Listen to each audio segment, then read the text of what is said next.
Et l'info écho, c'est avec Christophe Dansette. Bonjour Christophe. Bonjour Sandrine. Alors, il y a cette question que tout le monde se pose aujourd'hui. En France, y aura-t-il des coupures d'électricité régulières cet hiver? Alors, la Première ministre Elisabeth Borne a adressé donc hier une circulaire au préfet pour organiser ces coupures d'électricité dans les prochains mois. Alors, tout d'abord, cette question, comment en est-on arrivé là? Est-ce que tout cela, c'est à cause de la guerre en Ukraine?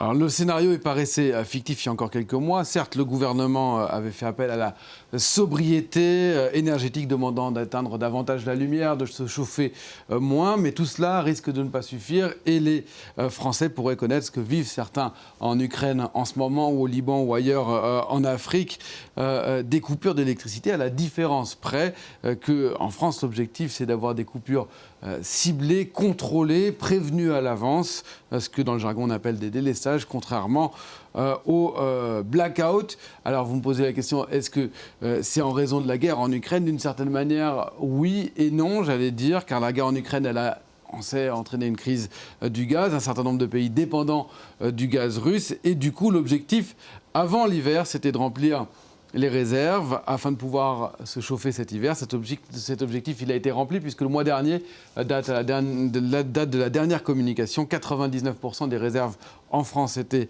remplies. L'appel à la sobriété également, il semble avoir été entendu puisque d'après le gouvernement, la consommation d'électricité a baissé de 5% depuis début septembre.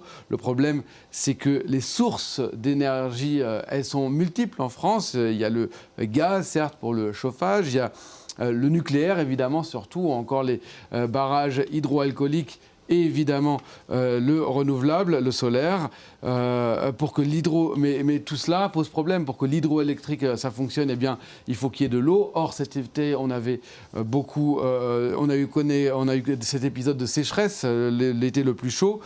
Pour que le nucléaire fonctionne, il faut que les réacteurs fonctionnent. Or, 20 sont encore à l'arrêt, c'est certes un petit peu mieux qu'il y a encore quelques semaines, mais ça reste un gros problème. Et en janvier, d'après le gestionnaire du réseau RTE, le parc nucléaire ne fonctionnera qu'à 65% de ses capacités en France. Alors si je comprends bien Christophe, ça veut dire que toutes les sources d'énergie dont vous venez de parler, elles ne suffiront pas un jour de grand froid. Oui, et le risque, c'est que ce réseau, il lâche. Ce serait alors le blackout. Mais je vous disais que le plan du gouvernement, c'est éviter de telles coupures incontrôlées, donc de procéder à des coupures ciblées aux heures de grande consommation pour soulager le réseau. D'où cette circulaire envoyée ces heures-ci par Elisabeth Borne aux préfets qui auront, eux, la charge de procéder à ces coupures si nécessaire, si toutes les autres solutions, c'est-à-dire la sobriété, la baisse de tension sur le réseau, sont insuffisantes. Alors concrètement, Christophe, comment ça va se passer?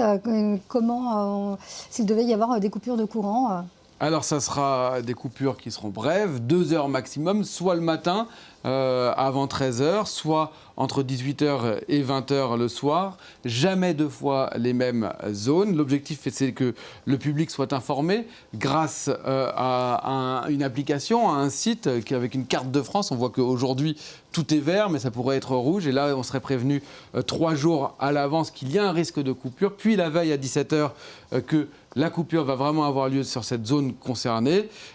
Tout serait coupé, y compris par exemple les feux de circulation. Les automobilistes seraient appelés à éviter de prendre leur voiture. Les écoles, elles aussi, pourraient fermer le matin pour des raisons de sécurité.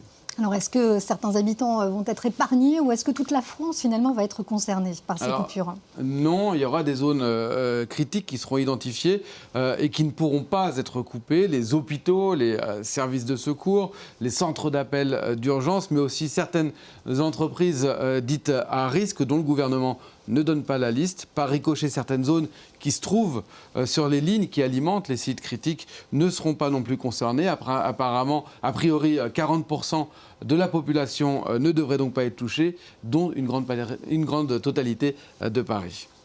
Alors, vous parliez justement de ces entreprises. Est-ce qu'on peut imaginer que ces coupures de courant puissent avoir des conséquences économiques pour elles ? Bien évidemment, certaines entreprises risquent d'être impactées dans leur production ou dans leur vente. Début septembre, le gouvernement avait fait un scénario et Bercy disait que le pire pourrait être 1 point de baisse du PIB et des milliers de destructions d'emplois. On n'y est pas, mais ailleurs dans le monde, de telles coupures d'électricité peuvent parfois coûter cher à l'économie. L'Afrique du Sud le connaît très bien. On a vu que la croissance a reculé au 2e trimestre en raison justement de ces coupures d'électricité en Afrique du Sud. Merci beaucoup Christophe pour